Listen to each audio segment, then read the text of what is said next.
Praise the Lord. ജീവജലത്തിൻ്റെ പുതിയൊരു എപ്പിസോഡിലേക്ക് എല്ലാ സഹോദരങ്ങൾക്കും വേഗം വരുന്നവനായ യേശുക്രിസ്തുവിൻ്റെ അതിപരിശുദ്ധ നാമത്തിൽ സ്നേഹ വന്ദനം. ഇന്ന് 2024 ജൂലൈ മാസം 26-ാം തീയതി വെള്ളിയാഴ്ച. സ്വർഗത്തിലെ ദൈവത്തിൻ്റെ വലിയ കൃപയാൽ ഈ മാസത്തിൻ്റെ 4ാമത്തെയും അവസാനത്തേതുമായ വെള്ളിയാഴ്ചയിലേക്ക് തമ്പുരാൻ നമ്മെ പ്രവേശിപ്പിച്ചിരിക്കുന്നു. ഈ ദിനം നമുക്കേവർക്കും അനുഗ്രഹവും സന്തോഷവും നന്മയും നിറയുന്ന ഒരു ധന്യദിനമായി തീരട്ടെ എന്നുള്ള പ്രാർത്ഥനയോടെ ഇന്നത്തെ വാഗ്ദത്ത വചനത്തിലേക്ക് പ്രവേശിക്കാം. ഇന്ന് ജീവജലത്തിൽ കൂടി പ്രോമിസ് വേഴ്സായി നമുക്ക് ലഭിച്ചിരിക്കുന്നത് മീഖ പ്രവാചകന്റെ പുസ്തകം 4-ാം അധ്യായം 5-ാം വാക്യം. മീഖ ചാപ്റ്റർ 4 വേഴ്സ് 5 നാം ഇങ്ങനെ വായിക്കുന്നു: സകല ജാതികളും താന്താങ്ങളുടെ ദേവന്മാരുടെ നാമത്തിൽ നടക്കുന്നുവല്ലോ, നാമും നമ്മുടെ ദൈവമായ യഹോവയുടെ നാമത്തിൽ എന്നും എന്നേക്കും നടക്കും. ചെറിയ പ്രവാചകന്മാരുടെ കൂട്ടത്തിലെ ധന്യനായ ഒരു ദൈവദാസനാണ് മീഖ പ്രവാചകൻ. ദൈവിക അരുളപ്പാടുകൾ ഒട്ടും മറച്ചു വെക്കാതെ അവരോട് അറിയിക്കുവാൻ പറഞ്ഞ ദൈവത്തിന്റെ കോപത്തെക്കുറിച്ചും ദൈവിക പദ്ധതികളെക്കുറിച്ചും കൃത്യമായും വ്യക്തമായും ആദ്യ അധ്യായങ്ങളിൽ പറയുകയും അവസാന അധ്യായങ്ങളിൽ എത്തുമ്പോൾ ദൈവം എന്താണ് ഭൂമിയിൽ തന്റെ ജനത്തോട് ചെയ്യുവാൻ പദ്ധതിയിട്ടിരിക്കുന്നത്, ഇസ്രായേല്യർ, യെരൂശലേം, തന്റെ ആലയം എന്നിവയെക്കുറിച്ച് അന്ത്യകാലത്തേക്കുള്ള ഒരു വലിയ പദ്ധതിയുടെ ഒരു കരട് രേഖ മീഖായിൽ കൂടെ നൽകുകയാണ്.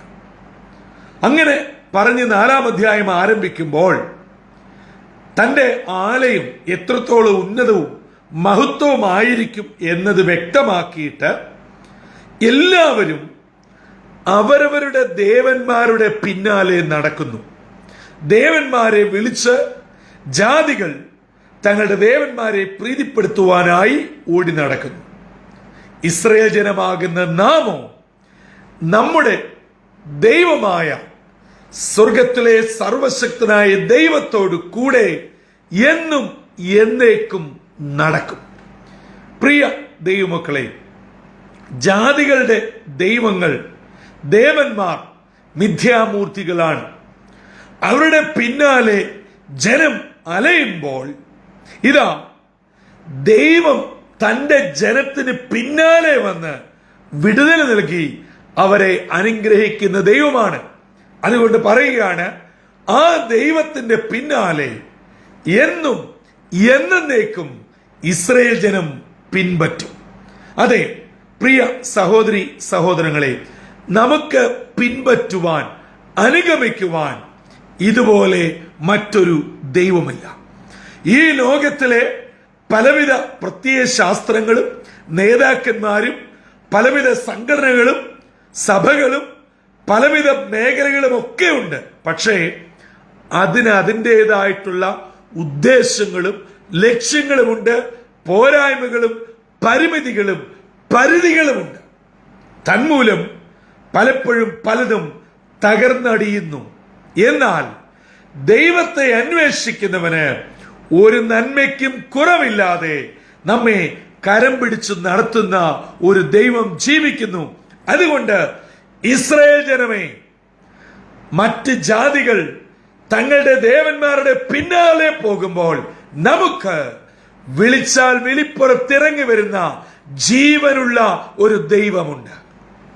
ആ ദൈവത്തെ എന്നും എന്നേക്കും അനുഗമിക്കാം, പിൻപറ്റാം. എന്നെ കേൾക്കുന്ന പ്രിയമുള്ളവരെ, ചിലപ്പോൾ ജീവിതത്തിന്റെ ചില പ്രത്യേക സാഹചര്യങ്ങളിൽ നമ്മൾ ആഗ്രഹിച്ചതും പ്രാർത്ഥിച്ചതും പ്രതീക്ഷിച്ചതും അതുപോലെ സംഭവിച്ചില്ല, നടന്നില്ല എന്ന് വരാം.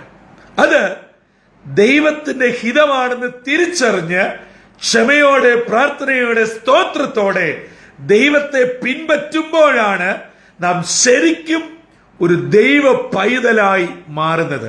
കാരണം എന്നോടുള്ള ദൈവത്തിന്റെ ഹിതം ഈ വിഷയത്തിൽ ഇങ്ങനെയാണെന്ന് തിരിച്ചറിയുവാൻ നമുക്കൊരു കൃപ വേണം. ആ കൃപയുള്ളവർക്ക് മാത്രമേ പിന്മാറാതെയും പിറുപിറുക്കാതെയും നിരാശപ്പെടാതെയും ദൈവത്തെ പിൻപറ്റുവാൻ കഴിയുകയുള്ളൂ. നമ്മളുടെ അവസ്ഥ എന്താണ്?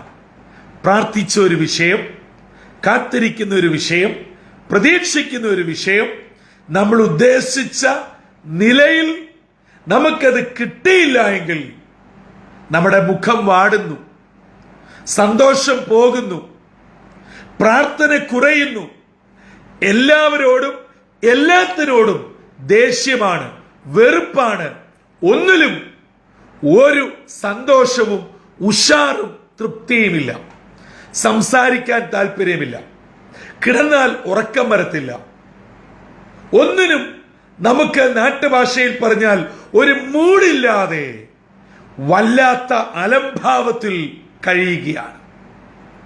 എന്താണ് ഇതിന്റെ കാരണം? നാം പിൻപറ്റുന്ന ദൈവത്തെ വേണ്ടവണ്ണം അറിയാത്തത് കൊണ്ടാണ്. പ്രിയമുള്ളവരെ, നാം പിൻപറ്റുന്ന ദൈവത്തെ വ്യക്തമായും വ്യക്തിപരമായും അറിഞ്ഞാൽ ഒരു കാര്യം നാം തിരിച്ചറിയും: എന്റെ ദൈവം എനിക്ക് വേണ്ടി ഏറ്റവും നല്ലതും ബെസ്റ്റായതും ഗുണമേറിയതും അനുഗ്രഹമേറിയതും നിലനിൽക്കുന്നത് മാത്രമേ തരികയുള്ളൂ. അതുകൊണ്ട് ഞാൻ പ്രതീക്ഷിച്ച ഈ കാര്യം നടക്കാഞ്ഞത് എനിക്ക് ഏറ്റവും നല്ലതൊന്ന് ദൈവം മുൻകരുതിയിട്ടുള്ളത് കൊണ്ടാണ്. അതുകൊണ്ട് എന്തു വന്നാലും ഞാൻ ഈ ദൈവത്തോട് ചേർന്ന് എന്നും എന്നേക്കും നടക്കും, പിൻപറ്റും എന്ന് പറയുവാൻ നമുക്ക് കഴിയുമോ? അല്ല. ഏതെങ്കിലും വിധത്തിൽ പിറുപിറുപ്പിന്റെ മനസ്സോടെ ആരെങ്കിലും എന്നെ കേൾക്കുന്നുവെങ്കിൽ സഹോദരങ്ങളെ, മടങ്ങി വരാം. ജാതികൾ അനേക ദേവന്മാരുടെ പിന്നാലെ ഓടുമ്പോൾ, അതെ, നമ്മെ തേടി വന്ന സ്വർഗത്തിലെ ജീവനുള്ള ഈ ദൈവത്തിന്റെ പിന്നാലെ എന്നും നടക്കുവാൻ കർത്താവ് നമ്മെ ഒരുക്കട്ടെ, സഹായിക്കട്ടെ. അങ്ങനെ നമ്മുടെ ജീവിതം ധന്യമായി തീരട്ടെ. ജീവജലം ശ്രവിച്ചുകൊണ്ടിരിക്കുന്ന പ്രിയ സഹോദരി സഹോദരങ്ങളെ, നിങ്ങളെ സ്വർഗത്തിലെ ദൈവം മാനിച്ച് അനുഗ്രഹിക്കട്ടെ. നിങ്ങളുടെ പ്രാർത്ഥനാ വിഷയങ്ങളെ തമ്പുരാൻ ഏറ്റെടുക്കട്ടെ. നിങ്ങളുടെ കുഞ്ഞുങ്ങളെ, കുടുംബങ്ങളെ, നിങ്ങളുടെ സമസ്ത വിഷയങ്ങളെയും ദൈവം മാനിക്കട്ടെ. ഇന്നത്തെ ദിനം വിടുതലിന്റെയും അനുഗ്രഹത്തിന്റെയും സന്തോഷത്തിന്റെയും ദിനമായി കർത്താവിനോട് ചേർന്ന് നടക്കുവാൻ, എന്നും എന്നേക്കും നടക്കുവാൻ പരിശുദ്ധാത്മാവ് നിങ്ങളെ ഒരുക്കട്ടെ. അതിനായി നമ്മെ തന്നെ താഴ്ത്തി ഏൽപ്പിക്കാം, തലകളെ വണക്കാം, പ്രാർത്ഥിക്കാം. പരിശുദ്ധനായ ദൈവമേ, സ്വർഗീയ പിതാവേ, മനോഹരമായ പുതിയ പ്രഭാതത്തിനായി നന്ദിയോടെ ഞങ്ങൾ അങ്ങേ സ്തുതിക്കുന്നു, സ്തോത്രം ചെയ്യുന്നു. ജാതികൾ തങ്ങളുടെ ദേവന്മാരുടെ പിന്നാലെ നടക്കുമ്പോൾ ജീവനുള്ള, ജീവിക്കുന്ന, ജീവിപ്പിക്കുന്ന സ്വർഗത്തിലെ സർവശക്തിയുള്ള ദൈവത്തിന്റെ പിന്നാലെ എന്നും എന്നേക്കും നടക്കണമെന്ന് മീഖ പ്രവാചകനിൽ കൂടെ ഇന്ന് ഞങ്ങളെ കേൾപ്പിച്ച ദൈവവചനത്തിനായി സ്തോത്രം. പലപ്പോഴും ഞങ്ങൾ നിരാശയിലും സങ്കടത്തിലും പിറുപിറുപ്പിലുമായി അങ്ങയിൽ നിന്നും അകന്നു പോയിട്ടുണ്ട്, പിന്തിരിഞ്ഞു പോയിട്ടുണ്ട്. അവയൊക്കെ ഏറ്റുപറഞ്ഞ് അങ്ങയോട് ചേർന്ന് നടക്കുവാൻ ഞങ്ങളെ സഹായിക്കണമേ. ഈ ദൈവവചനം കേൾക്കുന്ന എല്ലാ നിന്റെ മക്കളെയും അനുഗ്രഹിക്കണം. ഇന്നത്തെ ദിനം സന്തോഷത്തിന്റെ, നന്മയുടെ, വിടുതലിന്റെ, അനുഗ്രഹത്തിന്റെ ദിനമായി കൃപയോടെ കാത്തു പരിപാലിക്കണമെന്ന് യേശു ക്രിസ്തു മൂലം അപേക്ഷിക്കുന്നു. കൃപയോടെ കേൾക്കുമാറാകണമേ. ആമീൻ, ആമീൻ, ആമീൻ. പ്രിയ സഹോദരങ്ങളെ, ഇന്ന് നാം ദൈവവചനത്തിൽ നിന്ന് കേട്ടതുപോലെ നമുക്ക് പിൻപറ്റുവാൻ, എന്നും എന്നേക്കും അനുഗമിക്കുവാൻ ജീവനുള്ള ഒരു ദൈവം സ്വർഗത്തിലുണ്ട്. ആ ദൈവത്തിന്റെ നല്ല മക്കളായി ആയിരിക്കുന്നിടങ്ങളിൽ കർത്താവിനെ സേവിക്കുവാനും അനേകരെ ഈ ജീവനുള്ള ദൈവത്തിങ്കിലേക്ക് ആനയിപ്പാനും നമ്മേവരെയും ദൈവത്തിന്റെ പരിശുദ്ധാത്മാവ് ഒരുക്കട്ടെ. ഇന്നത്തെ ദിനം അനുഗ്രഹത്തോടും കൃപയോടും നമ്മേവരെയും നടത്തുകയും ചെയ്യുമാറാകട്ടെ. കർത്താവിന്റെ അനുഗ്രഹിക്കപ്പെട്ട മുന്തിരിത്തോട്ടത്തിൽ നിന്നും brother Santhosh Kodukulangi. God bless you all.